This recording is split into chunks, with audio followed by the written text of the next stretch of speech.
Madam Diskaya, Sarah, it is common knowledge that you own 9 companies, namely St. Gerard, St. Timothy, Alpha and Omega, Elite General Contractor and Development Corporation, St. Matthew, Great Pacific Builders, YPR General Contractor, Amethyst Horizon Builders, and Waymaker OPC. Am I correct? Yes po. Hanggang ngayon, up to now, you own these 9 construction companies? Yes po. All right. Since you started securing contracts from the DPWH, since kailan kayo nag-umpisa? 2012? DPWH? Yes. Yes po, O, 2012. pag-usapan muna natin yung 2022 hanggang 2025. Ilan na po yung naging projects nyo sa DPWH?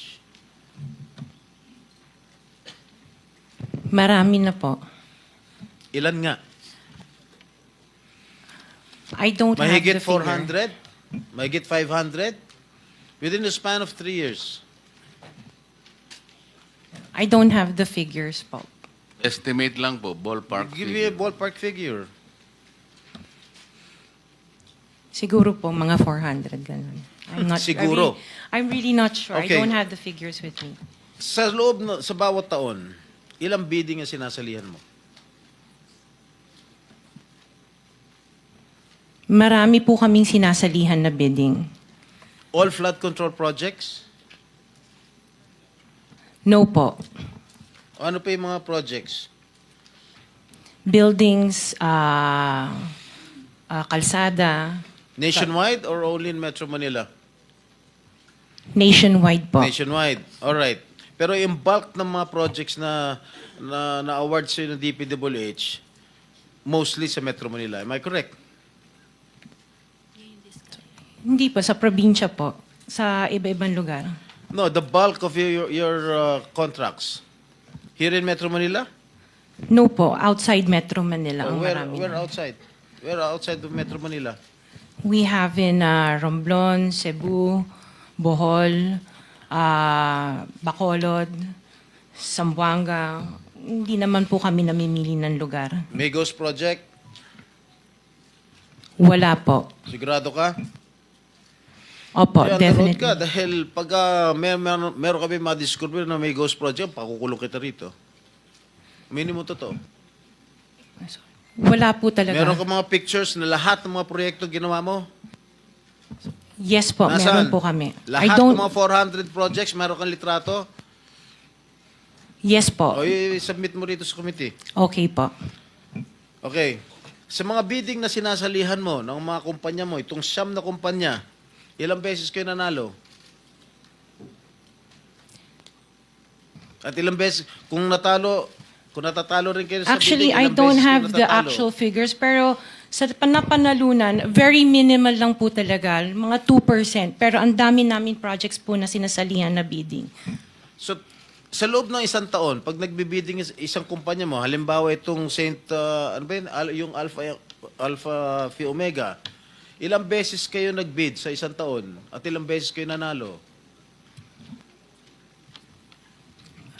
Madami po kaming sinasalihan. I really don't have the figures right now, You know, but I if can... you come here, you have to come here prepared. Yes You po. do not come here unprepared. Alam mo na, tatanungin ka eh. Ikaw sikat na contractor, papa-interview ka. Oh. You have to come here prepared. Your Honor, I am prepared for the flood control projects that you are mentioning. I have the statistics of how many I bidded and how many I lost and how many I won. Okay, you mentioned it to us right now.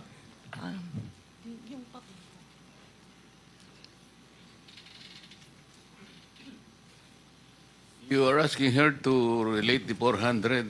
No. Parang mahirap naman yata. Hindi. 400. In 2022, I bidded for 491 projects. This is just for the flood control, Your Honor. How many projects? For 491. I 91? 491. I joined the bidding. Po. Oh. This is in 2022.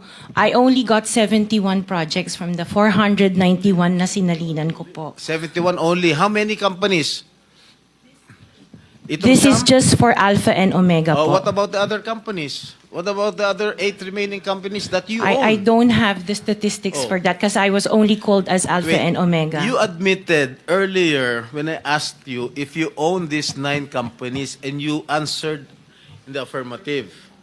Right now I'm asking you kung ilan yung 71 71 flood control projects na napanalunan ninyo. Now you're only speaking in behalf of Alpha Phi Omega. Eh kanina sinabi mo ikaw may-ari ng Siyam. Why can't you answer in behalf of the 8 remaining companies?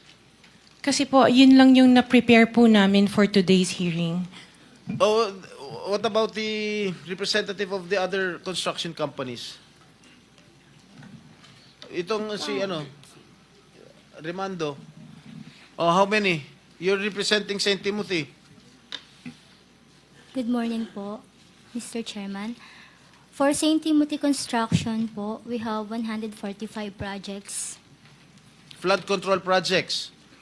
Yes, Mr. Chair. Since Since 2022, up to the present as we speak, 122. 145. Excuse me? 145, Mr. Chair. Napanalunan ang na-award sa inyo 145 flood control projects. Yes, Mr. Chair. Napanalunan niyo 'yan. Yes, Mr. Chair. So, all in all, dun sa 8 companies, ilan? Dun sa 9 companies, hindi nyo alam? Out of the 400, maybe, who can answer my question from the DPWH? Maybe they have the records there. Mr. Chair, with the Just indulgence for of the the SP record- Pro Temp, Yeah. Yes, Senator Risa. kaugnay nung pagtatanong ni SP Pro Temp sa ngayon, gusto kong makapag-flash ng screenshot po nung siyam na calling cards, nung siyam na kumpanyang iyon. Calling card po ni Mr. Curly Discaya, na asawa po ni Ms. Discaya. So, mag-asawa po, dapat alam po nila in greater detail itong mga kumpanyang ito. Ito po, Mr. Chair, SP Pro Temp. Siyam na calling cards nung siyam na kumpanya, lahat sa pangalan ni Pacifico o Curly Discaya. So dapat po mas alam po, both ni Ms. Sara Discaya at Ms. Roma Discaya Rimando, ang mga detalye na tinatanong ni SP Pro Temp. Salamat, Mr. Chair, Thank you, at SP thank Pro you, Temp. Senator Risa. Okay, for the record, yung may-ari ng St. Gerard Construction, nandun yung pangalan ng asawa mo, Pacifico Discaya. Okay? Doon sa St. Timothy, sino may-ari ng St. Timothy? Ikaw si Remando, no? Kamag-anak mo si Discaya, correct? Sabi mo, pamangkin mo. Tama? And who is this Maritoni Miligrito, the owner of Elite General Contractor? Who is this? Answer. Pinsan ko po, Mr. Chair. From the left pocket to the right pocket. St. Matthew. Nandito yung asawa mo, Pacifico Discaya. Great Pacific. Oh, ikaw, nandyan ang pangalan mo, oh. Si Sara Rowena Discaya. Kaya hindi mo mapapagkaila, eh. YPR General Contractor. Nandito rin ang pangalan mo. Miss Sara, alam mo, huwag ka magsisinungaling, ha? Amethyst Horizon. Sino si Amethyst Horizon? Sino si John Brian Eugenio? Who is he? Sagutin mo, Miss Rimando. I didn't know, Mr. Chair. Madam Sara.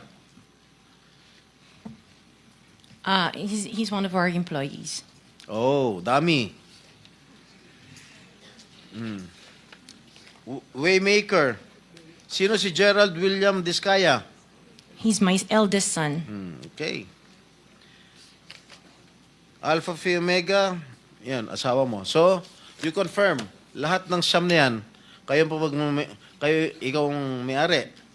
Tama? Part owner po. Part owner. Okay. Kaya nyo ba talaga pagsabay-sabayin yung mga construction, mga proyekto ninyo? Paano nyo nagagawa ito? Yes po, we have sufficient employees naman that can carry out and execute the project. Okay, ilan ba yung mga empleyado ninyo? In the office po, mga 200 plus. Sabay-sabay kayong naawardan ng kontrata ng DPWH. Alam mo, nakakapagtaka dahil kayo lagi nakakuha ng DPWH contracts, ha? Sino ba talaga sa DPWH ang nagbibigay sa inyo listahan ng mga projects for bidding? Turo mo na. Wala po akong knowledge po. Talaga? Ba't Yes, nakakapagtaka dahil yung siyam na construction companies nyo, yun ang laging favored, kumbaga, sa bidding. Kasi ang balita ko, isa kayo sa mga una nakakita at nakakapili ng mga projects. Bago pa mabuo ang National Expenditure Program, yung tinatawag natin na NEP. Parang menu lang sa restaurant na nakaka-order kayo kaagad. Sino ang point person nyo sa DPWH na nagbibigay sa inyo ng informasyon na ito, o para sa inyo, ito para sa kanya? Sino? Sir, wala po akong nakakausap po. Wala kang kilala sa DPWH. Wala po. Hindi kami maniniwala niyan, wala kayong kilala sa DPWH. Meron ako yung mga engineer, yung mga district engineers siya.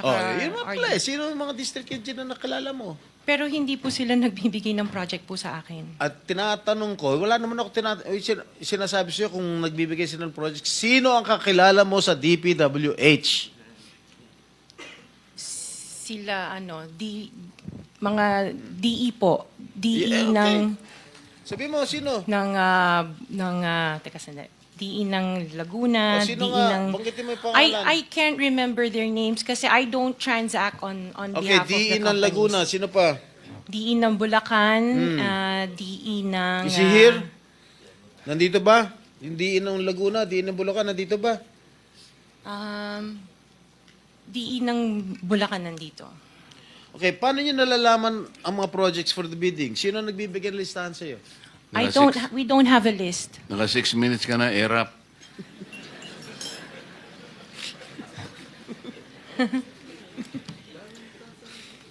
Okay, I don't have a list po. Interjection, Mr. Chair, with the permission of the SP Pro Temp. Okay. On the DPWH na binanggit po niya, Mr. Chair. Okay. Salamat, Mr. Chair, SP Pro Temp. Dahil natatanong po ni SP Pro Temp ang DPWH din in connection sa mga diskaya. I wonder, Mr. Chair, kung natignan na po, nasilip na po ng DPWH, kung may practice ang mga diskaya companies ng pagpapahiram o pagpaparent out ng lisensya nila para mag-force multiply sa capacity nila. Para kahit 200 lang daw ang staff sa opisina, kaya nilang mag-implement ng 491 projects or 71 projects, 145 projects in any one year.